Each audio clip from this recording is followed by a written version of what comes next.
So let's pivot a little bit into like what you're doing now Okay.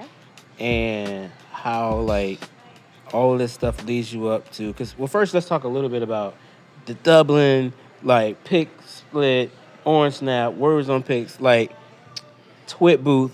This is your game now, right? Like so Yes. you own the app store, and we are constantly downloading your stuff. Yes. I want to talk a little bit about, though, just briefly about those apps, how you came up with the idea, and then segue us into like where you are now and what you're doing while you're here in DC.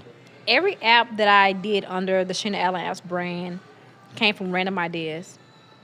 Honestly, it was Dublin Yes. came from the idea of one of my friends, Makia, was doing a photo shoot for I don't know if she was doing it for college or for a project in college.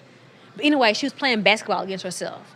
It was like the dopest photo I had ever seen. Right. And I was like, I'm gonna make an app and do that. She's like, no, you're not. I was like, yes, I am. Like it was like the dopest photo, but it was done in Photoshop, of course. Of And I course. was like, I'm gonna create an app and do it. Um, Quickly on Twitbooth. Twitbooth came about. Instagram had like was just kind of becoming a thing, Right. and that's when Twitter was still big. Like, Right. and so I was like, you know what? What if we also had an option where like, we can look at strictly media on Twitter versus tweets? And so that's how Twitbooth came about.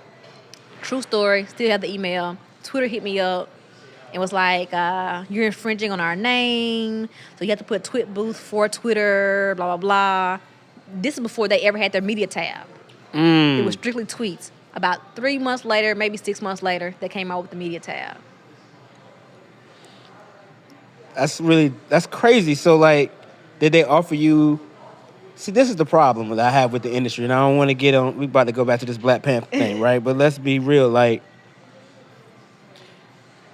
why, if we have a pipeline problem, right, and that's the issue, why didn't they say, hey, why don't you come and work with us or be a part of our Twitter labs where we come up with the next greatest thing for the platform? Like, why is it such a problem in that space? What's your take on that? I mean, I hate putting stuff on color.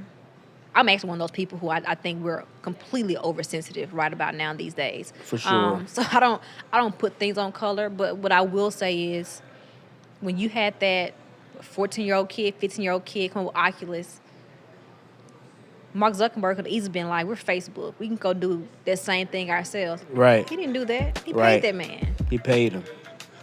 But when you have these kids out here that I know of that are 14, 15, even 20, 25, doing great stuff, nobody says, I'm going to pay you, I'm going to bring you on. They just go and duplicate it. They're going to duplicate it.